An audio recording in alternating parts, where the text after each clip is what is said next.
Sabies que a Veneçuela hi ha un lloc on el cel s'il·lumina amb llamps gairebé cada nit de l'any? Veneçuela, a Veneçuela! Es diu el Relámpago de Catatumbo i és un fenomen natural únic. Al voltant de 260 nits a l'any, sobre la desembocadura del riu Catatumbo, els núvols es carreguen i descarreguen energia sense parar. Hi ha nits amb més de 250.000 llamps que travessen el cel. És com un foc d'artifici natural que duren hores i hores. Aquest espectacle és tan intens que des de fa segles els navegants l'utilitzen com a guia. Quan encara no existien ni fars, ni GPS, ni Google Maps, aquest llamp etern servia per orientar els vaixells a quilòmetres i quilòmetres de distància. Els científics encara estudien el fenomen. Es creu que la combinació de vents càlids, humitat i la presència dels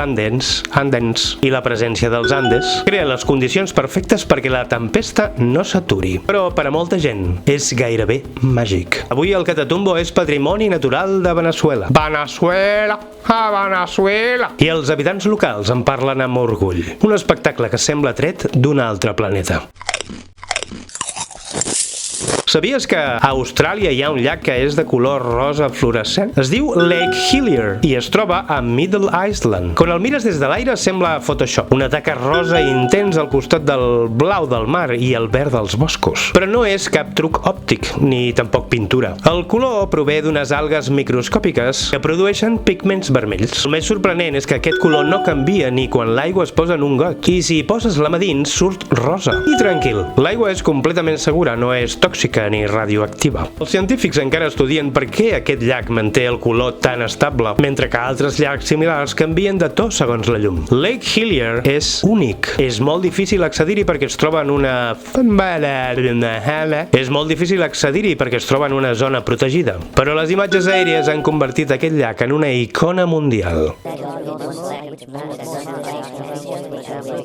Sabies que a Dinamarca hi ha un poble abandonat on passen coses estranyes i ningú sap per què? Es diu Jelling i avui és famós pels seus monòlits vikings. Però hi ha un racó menys conegut. Una part del poble va ser abandonada fa dècades i des de llavors alguns habitants del voltant asseguren haver vist llums inexplicables i sentir sons com passos o portes que es tanquen soles.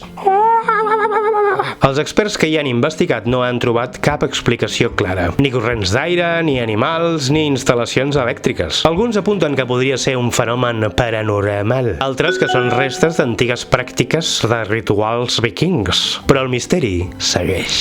La zona està prohibida per a exploradors nocturns, encara que es pot visitar de dia. Molts asseguren que una sensació estranya et corre per l'esquena.